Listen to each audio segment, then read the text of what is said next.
This is Bruce Friedman of Adult Site Broker, and welcome to Adult Site Broker Talk, where each week we interview one of the movers and shakers of the adult industry, and we give you a tip on buying and selling websites. This week we'll be speaking with Tanguy DeCourson of SpicyGigs.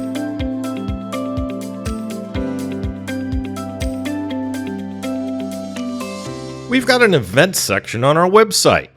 You can find out all about the events in our industry and get discounts on some events. You'll find all that and more at adultsitebroker.com. We're proud to announce our latest project, thewaronporn.com. You'll find articles on age verification laws and other attacks on our industry. It's to raise awareness of our industry's plight in the war on porn.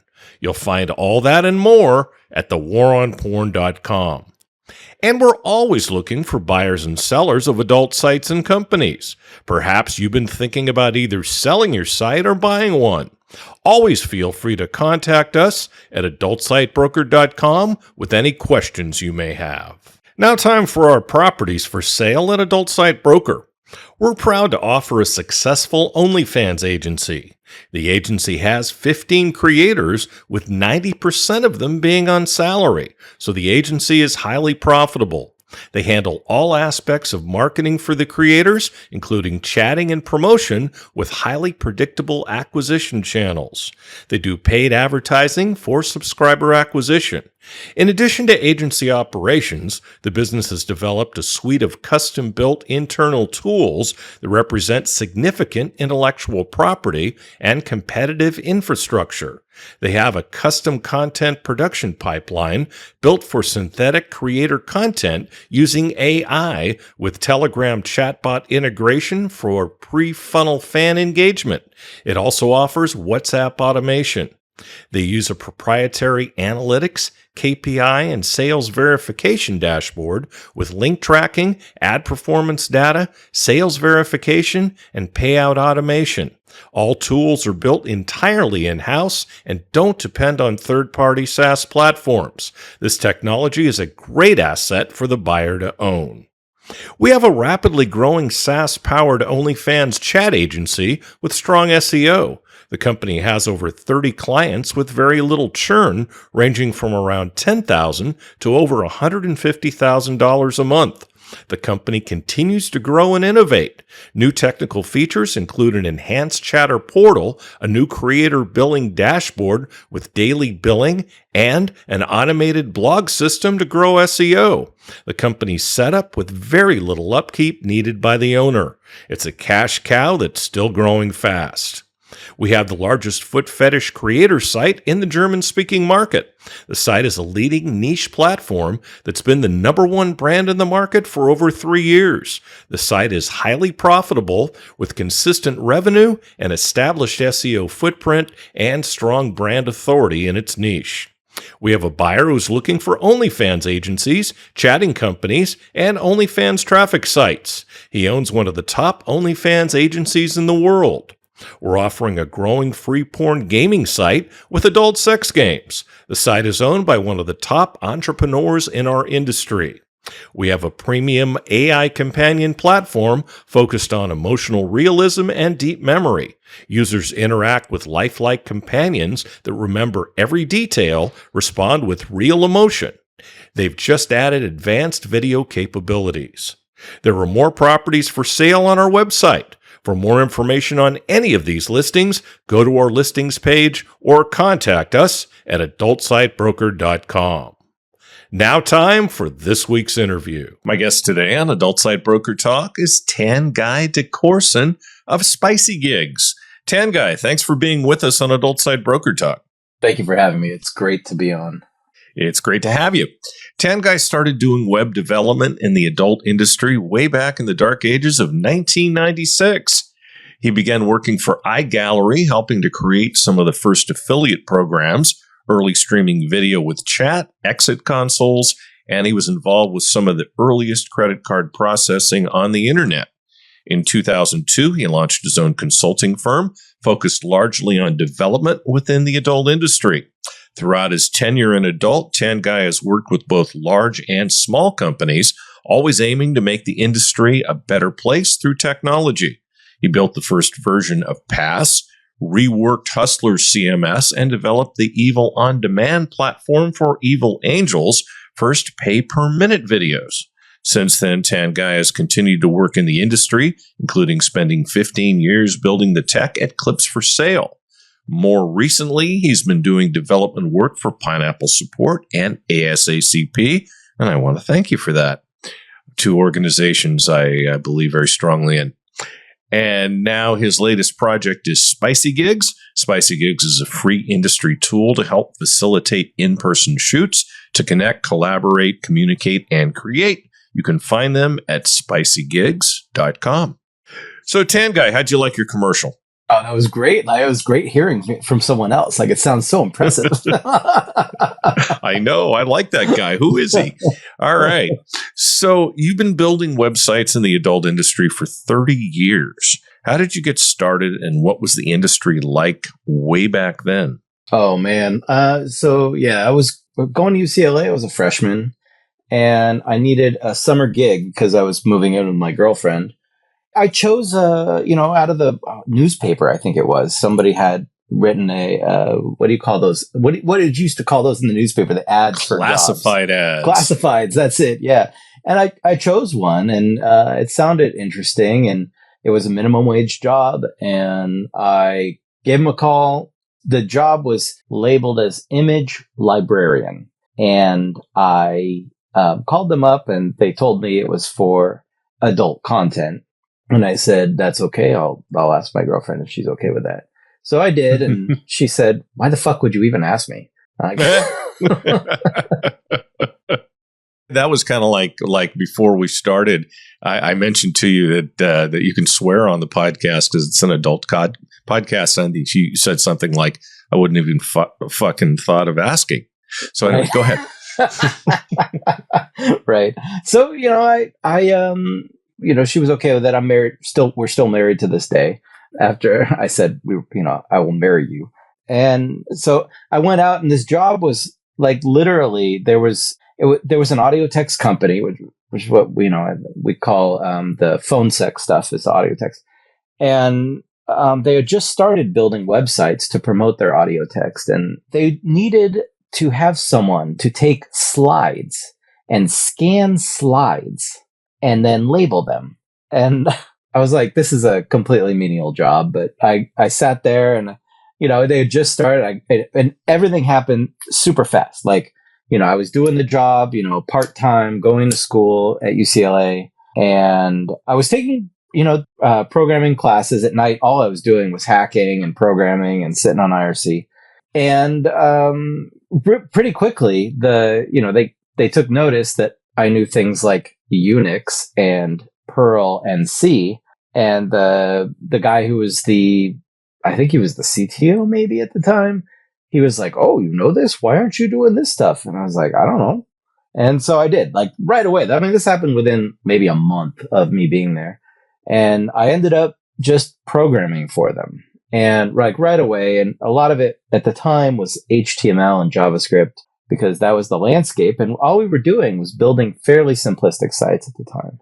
And those sites, were, at first, he said he wanted to just do that. And I think it was either Ron Levy or at Cyberotica, or it was Seth, who said you should be building things like, Seth's Club Love, where it's a membership site charging monthly, which we did, like, right away. And from that point on, it was just me, a few programmers came in, but we started just doing all this technology right away, really fast. Nothing had been created.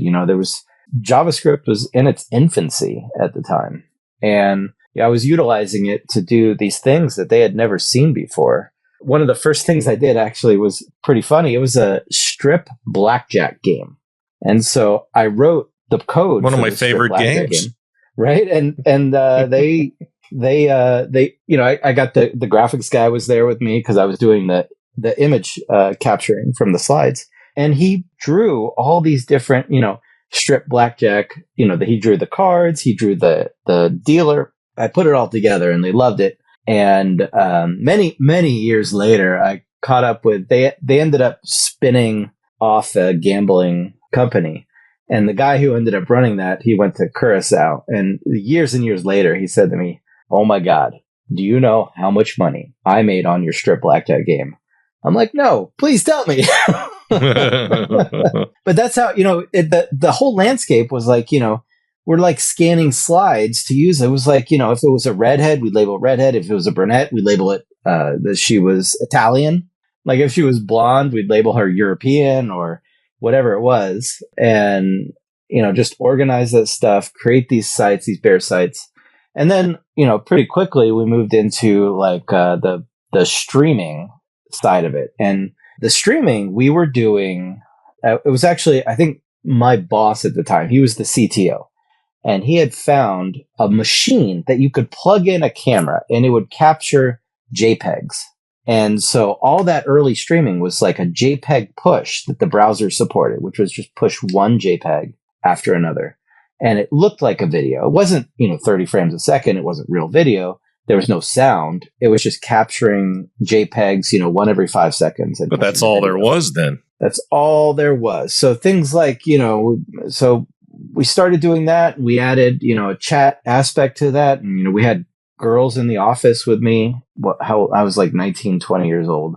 And I had these girls in the office with me that were, doing their thing in the next room. And I was, working on it. It would break. I'd fix it. It was a pretty like crazy atmosphere that the technology just boomed. Like I can't, like to this day, I mean, I've been doing this for 30 years. That period of time between 1996 and 2000, nothing to this day has been that much of an upward tick in technology. Yeah. This conversation reminds me a little bit of some of the ones I've had on the podcast with Steve Lightspeed, because I'm sure you know Steve, and he started about the same time you did. So, and I started a few years later, but I've been in this a long time too, but never on the tech side, man. No, I break things. My dev fixes them. Thank you, Zach. What are the biggest changes you've seen in the adult industry from the early web days to now? Those early days, a lot of the work that we used to do was really the content itself. It was seen as content. These people were almost used. I mean, that was, I don't know if that's the right word to use or not, but these people were, they were really seen as content. They were being paid very little money. And there was a lot of people that were just profiting upon them getting naked on camera or whatever it was, And so from that inception to today, where 30 years later, the content creation and the owners are the people that create that content. Yeah. Really democratized, hasn't it? It really has. It's actually, I mean, from an altruistic standpoint, I fully agree with, the way that this has happened, because these are the people that should be profiting from them doing the work themselves rather than, hustling. As opposed to somebody being paid a couple $100 to do a scene. And then the person who owns the company makes all the money. Now it's totally flipped, hasn't it? Yeah. And like that stuff is amazing to me. Like we used to have our own convention. And on our own conventions, where it was there was no people that made content, right? There was no models there. There was nobody that was in porn there. Like this was just like B2B people, and that was it. Like the old Phoenix Forum, and the early internet shows and things like that. I had so much fun at all of those shows. Like the internet show was great. Like my first one was IA 2000. It was in Vegas, right? It was. And I remember that show was crazy because it was all business. I was young. I might have been 21. And that one happened to be at the same time as AVN. And like some of the people brought me down to the AVN show, and I was like, this is weird. And I was like, this is a weird, sad guy peddling porn DVDs, So it was, even AVN was a different landscape, It was like anybody who bent over, guy, girl, would get pictured, taken. Yeah, I had an interesting experience at my first AVN. I just was like, "Holy shit! This is wild." Yeah, and when AVN really started hitting a few years later, it was pretty wild. And Internext used to be a thing. Yeah, Internext was just like, and it was like, I feel like even the business people were nerds.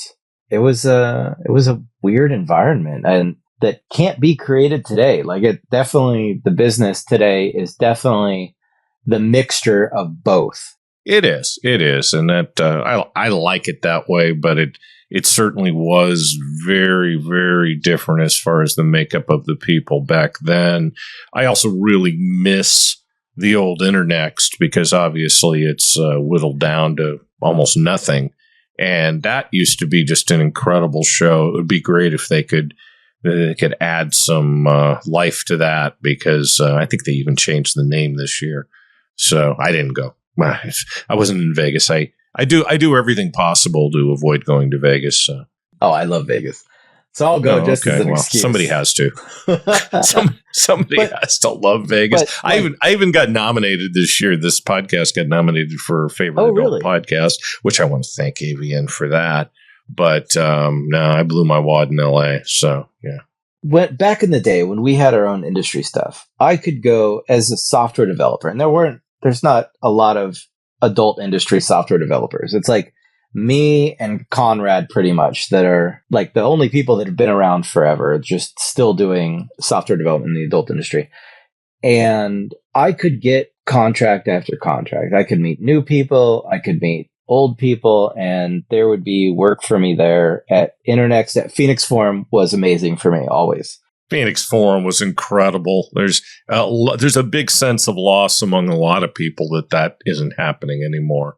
Phoenix Forum was great all the time for me, and it kept me going all those years. But the shows this year, since COVID, really, since just before COVID, none of this really, as a software developer, panned out for me. As you know, to get more work, more contracts, because the other problem is, when you get back to your original question, which was like, how has the landscape changed? A lot of the major sites are owned by 2 or 3 major companies, and they don't need new people. They let people go. That's all they do. Yeah. There's a lot of that going on right now. No two ways about it. So what made you stay in this industry for decades, and what still excites you about it? I'm very punk rock, and I think it's just doing this for so long. You kind of, I've actually worked in mainstream for contracts. Like, I worked at Warner Brothers for many years. The Bird scooters, my company did the initial technology for Bird scooters. And I have seen the world of corporate America, and I guarantee you it is not for me. Like, I don't want any part of this. Like, even I did, 2006, I redid Live Nation's website. Like, I was part of a team that redid Live Nation's website. And that was a good gig, but I definitely don't want any part of, this corporate industry and this cutthroat people. I was in there at Live Nation, and there was a guy there in LA. He was in the Beverly Hills office that I was in there, and I sat down just to chat with him once. And he said, I'm writing a book about how, I created the first affiliate program on the internet. And I was like, oh, please tell me more. because I did that, and his he was telling me about it. And I said, I created many of the beginning affiliate programs in the adult industry. If you, a few years before you created yours, if you want any insight for your book, please let me know. After that, I was kind of shunned. Oh, well, that's what happens when you're honest. The original start of the Live Nation thing was Bill Graham Presents. So that's changed a lot. I remember meeting Bill Graham at a Super Bowl party on the Riverboat Natchez in 1990 in New Orleans. And that was, it was Lee Steinberg and Jeffrey Morad's party. All the Super Bowl media were invited, and I had a press pin for that. So, my previous life. It was cool, really cool meeting Bill Graham, and he died a few months later. Oh, wow. Yeah, it was crazy. It was freaking crazy. It was like, wow, here today, gone tomorrow. Was Natchez the same as it is now? The riverboat? Yeah. It seemed like it was the same as it had always been, but then I didn't have anything to compare it to, right? And I don't have anything to compare it to now. But it was a very cool party. That was back in the day that Lee Steinberg and Jeffrey Morad were partners, and obviously they had some stories to tell. And I have a story about it. Lee Steinberg was asking everyone's name and shaking their hand as they walked onto the boat. So the next night after the game, I was, of course, on Bourbon Street after I got my stuff filed for my reports. And I ran into him. He was at, God, what the hell is the name of that famous bar? O'Brien's? No, I can't even think of the name. There's O'Brien's. The one that made the hurricane. Maybe. Yeah, the Hurricanes, exactly. Yeah. So anyway, I was there, and there's Jeffrey Morad, drunk as hell. He's with one of his clients, Pierce Holt, who used to be a lineman for the Niners, and Pierce was literally holding him up by his shirt. And I swear to God, Lee Steinberg remembered my name. It's like, holy shit. Wow. Yeah, that was pretty cool. Cool times at the Super Bowl. That was 10 days, and I'm surprised I lived through. Anyway, how did platforms like OnlyFans change the business for creators, both positively and negatively? Getting back to what I was saying earlier, in creating a platform for creators, OnlyFans really sold the business. Clips for Sale did this kind of, before OnlyFans. But Clips for Sale obviously is in just the fetish scene. So a little bit different because it didn't get the traction mainstream gets. And the adoption of the idea that somebody on their own can provide their own content and aspects of their life and make the money themselves was just such a foreign idea. And there wasn't that many people that did it. Clips for Sale, one of the earliest, because Neil Orkin, who started it, he loved foot content, he loved foot fetishes stuff, and he couldn't find anything on the internet at the time that wasn't professionally done, because it was people like the companies I was working for that was providing the foot fetish content, that they were just hiring some beautiful model that did whatever and they would take the feet. But these weren't people that loved foot fetish. So he was like, I want this amateurish content of feet, so I can enjoy this. So that kind of a mentality shift of we're going to hire somebody to make content to sell. It's the content creator ended up being the person who created the content that they wanted to sell, and they're the ones who made the money. And I think that shift is what dominates the things that are going on right now. Yeah, I mean, Clips for Sale doesn't get the credit that it deserves for being the innovators that they are.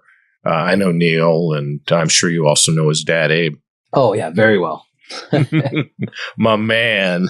Yeah, I love it. Gotta check on him. He's getting up in years. I should. He's doing great, by the way. He's got a girlfriend now, and he's touring the world. Living his life. Good for him. Abe's a sweetheart, man. What a great man. What a wonderful man.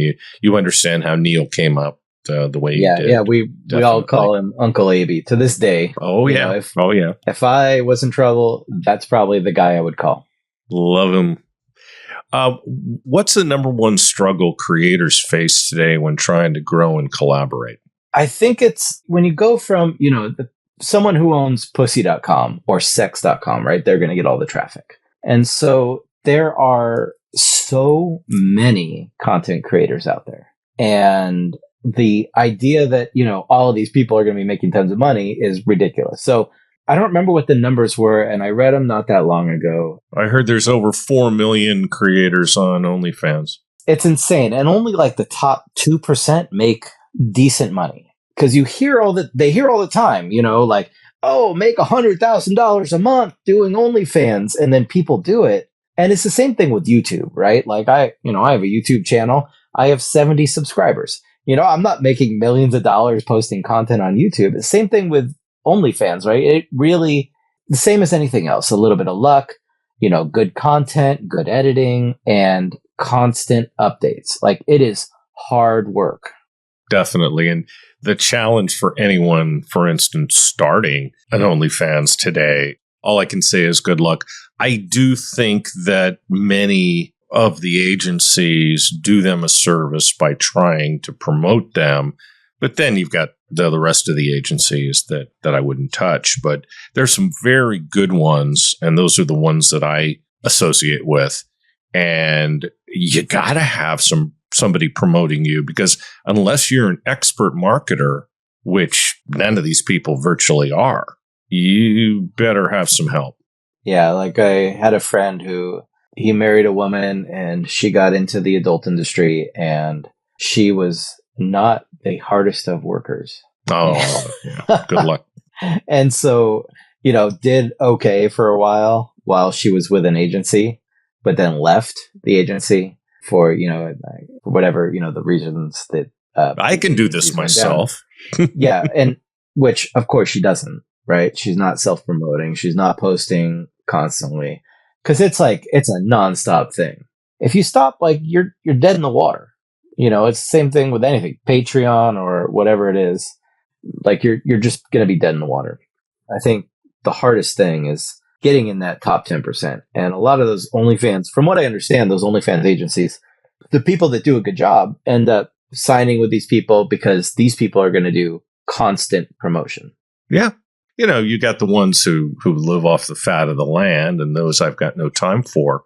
But the agencies that actually get out there and promote the hell out of these creators, those are the people that I think are, definitely serve an important purpose.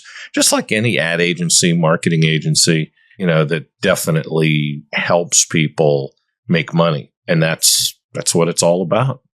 Why are collabs and gigs so important for creators, and what usually goes wrong when trying to arrange them? Oh, that's a great question. I know, I asked. So collabs are important because of the same thing we were just discussing, which is there are only a certain amount of these content creators who are known and promoted. And right now, I just built a site for Riley Reid, and she's amazing. She has a huge following. I think she might be one of the last true quote unquote porn stars that became famous from being a porn star rather than an OnlyFans person. But now, that's what she's doing. She's playing the game correctly. And what she does is she does a collab with somebody that she likes, and they'll film together. And then because people are watching Riley Reid, they'll watch the other person. So the idea of just these collabs are just getting your name out, and people like this person and that person, and they get together and you're like, oh my God, this is great. And I'm like, oh, I love this girl or guy, and I'm going to follow him. I'm going to follow him on OnlyFans. That's what makes this so good. And a lot of people, I'm sure you haven't arranged a collab with somebody to do a shoot for yourself, but I've talked to a lot God forbid. of them. And it's difficult arranging collabs, even gigs, with producers. It's one of those things that, there's a lot of things that go on behind the scenes that people don't realize, which is a lot of arrangements. Contracts have to be signed. Model releases have to be signed. Model releases need to be updated, right? The current things is there's some states that require the model release to have exactly what is, you agreed to do exactly what you did in the film. Anything to make it harder. Yeah, those model releases need to be updated. So a lot of this stuff is communication. That's what it all boils down to, is communication. And there has to be a lot of communication. And it can't be on the phone. It has to be written down so that there is no mistake, because these contracts have to be signed. And when it comes down to it, there are lawsuits that happen, based on, she told me this and she messaged me that. And they're using the Instagram DMs or text messages or whatever it is, WhatsApp. And when it comes down to, brass tacks, it ends up being well, I told you this on, WhatsApp, and the person sitting there that's going to put out the clip is I don't have WhatsApp, you told someone else. So yeah, you told the wrong person. Yeah. Having something, a clear and concise communication channel for the work that you're doing. Like, and we think of it as fun. A lot of, the people that purchase adult content, they don't want to see that this is a job or work. No, they don't want to see the business side. 100% of it is, right? It's all contracts. It's all communication.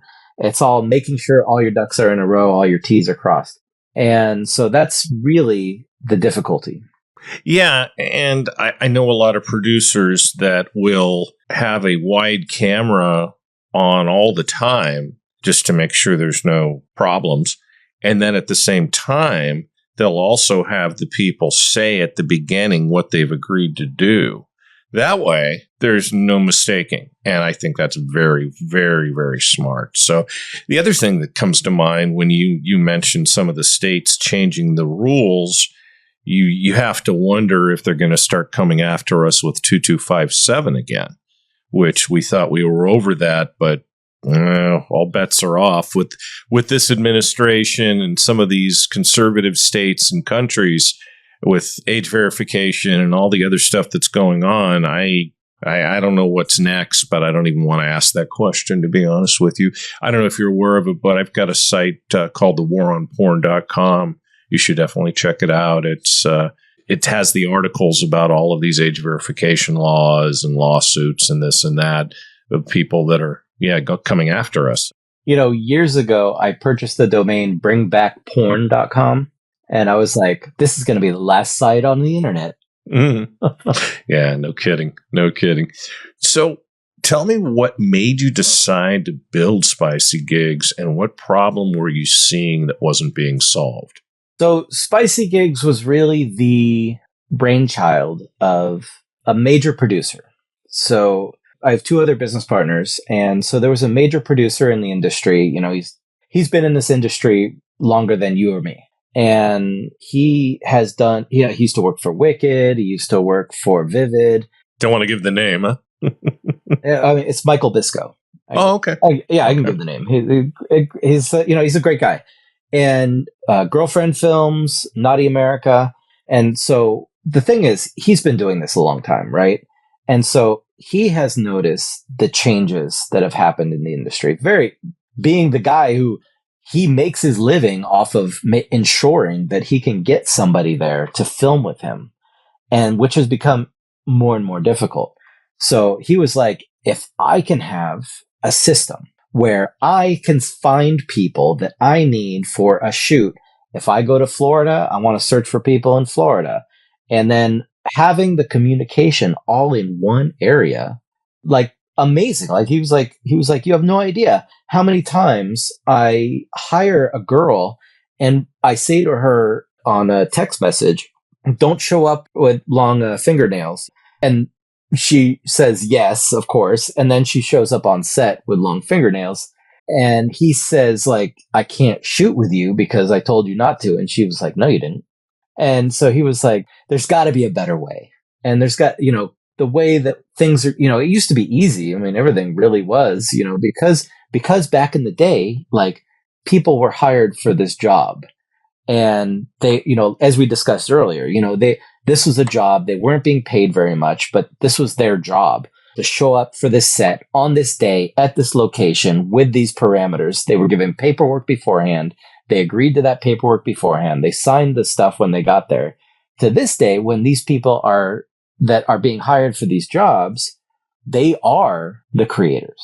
So they see themselves as the creators. So it creates this like schism of like somebody is paying them a lot more than they used to make, and they're not following instruction because they feel like they don't need to. Yeah, they feel like I'm the big person here. You're not, so I'll do whatever the hell I want. And obviously, when you're dealing with a producer, that ain't the case. No two ways about it. There's definitely a pecking order. Yeah, when you're doing some of these professional shoots, like, it definitely is very serious. And you've got to listen, you've got to follow directions. And when that happens, right, the agencies these days, like, there's, a lot of those big agencies, right, that used to be around. I think most of them are gone now, but maybe the one or two still exist.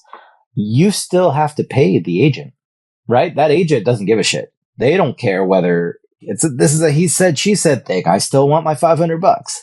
And so even if you can't film that day, the producer has rented an Airbnb. They've got the cameraman there. They got the lighting. They got the wardrobe. The person shows up and you can't use them that day. The shoot is called off. You just lost money. And then you have to pay that person's agent. So his thing was like, we need to make a system in the adult industry that works for everybody. It can't just be like for agents. It can't just be for producers. It can't just be for the content creators. Like, it has to work for everybody. It has to be like a consistent and clear way of hiring people for jobs, communicating with them, and then having them show up and create it. Yeah. Yeah, but until it's created. So why don't you get into detail exactly what is SpicyGigs? So SpicyGigs does exactly that. And if whatever job you are doing in the industry, when it comes to physical shooting, right? This is not my world, right? I'm the guy who sits behind a computer at home. So I did that, back in the day where I would go out and set up cameras for people. Deja vu, I set up the cameras for a live feed that we did, but I'm not that guy anymore, especially. So we wanted to create something for SpicyGigs that would, regardless of your position in the industry for doing physical shoots, whether you're a producer, whether you're a wardrobe person, a lighting person, a sound person, a producer, or a studio, that there's one place that you can go create a profile, promote yourself with that profile, and then find other people that want to do this with you. So in SpicyGigs, as a producer or as anybody, you can go in, create your profile, and you could create a gig. You're like, I'm looking for girl on girl. I need a blonde. Please apply. And then people can apply for this gig. Or, you can also search for blondes in the system and say, look for, blondes in Florida or whatever it is, that wherever you're shooting, and find that person and invite them to your gig and say, hey, I'd love to have you shoot with me. I'm looking for someone just like you on this day. So it allows anybody in the industry that's doing physical shooting to control calendars, see where people are, see if people are traveling, and hire people out for the day. And then after you hire someone, to have this clear line of communication with the chat system that we have, in order that there is no miscommunication later on. So you don't have to do it on WhatsApp or X. Exactly. So how does the platform help creators connect and book differently than the old way? Well, the old way is kind of weird. And I, have talked to a lot of people that most of their communication between other content producers is through their agency. That's it. So it's hard to find people, and there's so many of them, right? Like, what'd you say, 4 million on OnlyFans? How do you find those people? How do you find someone, if you're if you want to shoot a kink scene in New Hampshire, how do you find somebody if you don't already know somebody, right? Like, it's like old school all over again, like we've solved this problem with technology years ago, and the adult industry is so shoved down into the depths of technological puritanical society that we don't really have a way to find those people. Or, not even US based, right? Think about it worldwide, right? You go to Brazil, if if you're a top OnlyFans model in Brazil, in the US, and you go to Brazil and you're like, I want to shoot with one of the top Brazil people, how do you find that person? Yeah. How do you handle safety, scams, and trust, especially in an industry where anonymity and privacy matter?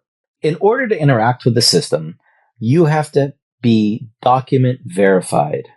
We need to ensure that you are who you say you are. And every profile that we have, there's a flagging system. So if there is ever an issue and you flag it, we will look into it immediately. And if the case is this person needs to be removed from the system, I have no problem with that. like this is not, this is a free service for people, like. Yeah. And I meant to ask you about that. It's free. Why take that approach? And what's the long-term vision? I mean, how are you monetizing it, or are you? So we originally, when we created it, we thought this is a service for people, that could pay monthly for this service. And as we launched it and we got a few people on there, it was kind of like this gray area for content creators that don't really, no one wants to hop into something new. It's very difficult. So we ended up saying, like, let's make it free. And as far as monetization goes, like the concept is the content creators themselves should never have to pay. This should be free for them. Any of the job sites, right? Like Sexy Jobs, is that the big one? The content creators don't pay, but the producers pay. So looking down the line, if we decide to monetize, it will never be to charge the content creators. It will always be to take advertising from producers, if gigs need to be promoted, things like that, or if producers want to store files on our servers so that the content creators can get clips right away. Those are the type of things we're going to monetize, not the content creators and the talent themselves. Okay. All right. And how is it different from, say, a Sexy Jobs? Sexy Jobs is run mostly by the agencies, and all the promotion is by the agencies. And Sexy Jobs, it's just like what we were talking about earlier with the classified ads. That's really what it is. It's like, it's Sexy Jobs is just a classified ads. It's like, call me on my telephone or message me on Instagram. So now you're back to WhatsApp and X and Instagram. Okay. That's right. So all the communication happens after that. So it's not on the platform. Okay. Correct. Yeah. Got it. So you've done a lot of nonprofit work for some great organizations like Pineapple Support, who we're a sponsor of, and I thank you for that. Why is that kind of work important to you? If I didn't take an altruistic view to life in general, I would be a wealthy person if I didn't give a shit about people. Tell me about it. I've helped a lot of people over the years in the adult industry that do not give a shit about human beings, and all they care about is themselves and making themselves rich. I care about this industry a lot. I mean, I obviously sharpened my teeth in it, and like Pineapple Support, when she started, like I was there with Leah when she started it, and I was like, you should do something about it, and I will help you. Whatever you need, I'll help you. Because the idea of having a nonprofit organization that is there to help to provide mental health support to people in the adult industry that can't afford it or doesn't know, is something that like seems so important, right? Like when you go to support an industry, when you love an industry, when you love the people in it, like they should be helped. Now, ASACP was the same thing, where they were like, they saw a problem and they were like, we should all get together and make sure that people are helped and, kids aren't exploited. Like, that's not a hard thing. And, even, FSC, when FSC was created, years so long ago, but the idea was like, we need an industry resource, to do this stuff. And I'll tell you where that's gone, and the job that people like Allison and Mike and Valentine and the whole crew over there are doing. It's amazing. Yeah, it's so for me, I've always, even like I love magic, and so I'm a member of the Magic Castle, and there's a nonprofit organization there that their focus is to help out not many magicians that are rich, and a lot of those magicians get old and they have no support because they're just gig workers, just like people in adult.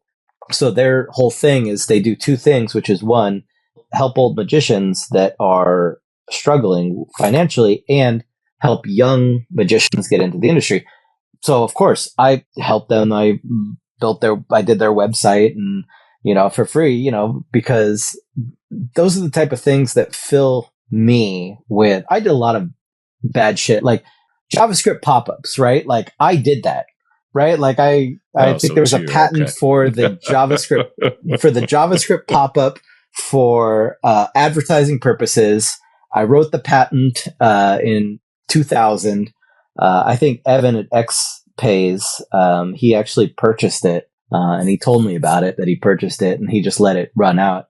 And I'm like, and I recently I've talked about that, and someone gave me an article with this guy claiming that he created the pop-up for advertising purposes on the internet, and he is apologizing for it. And I'm like, oh, thank God.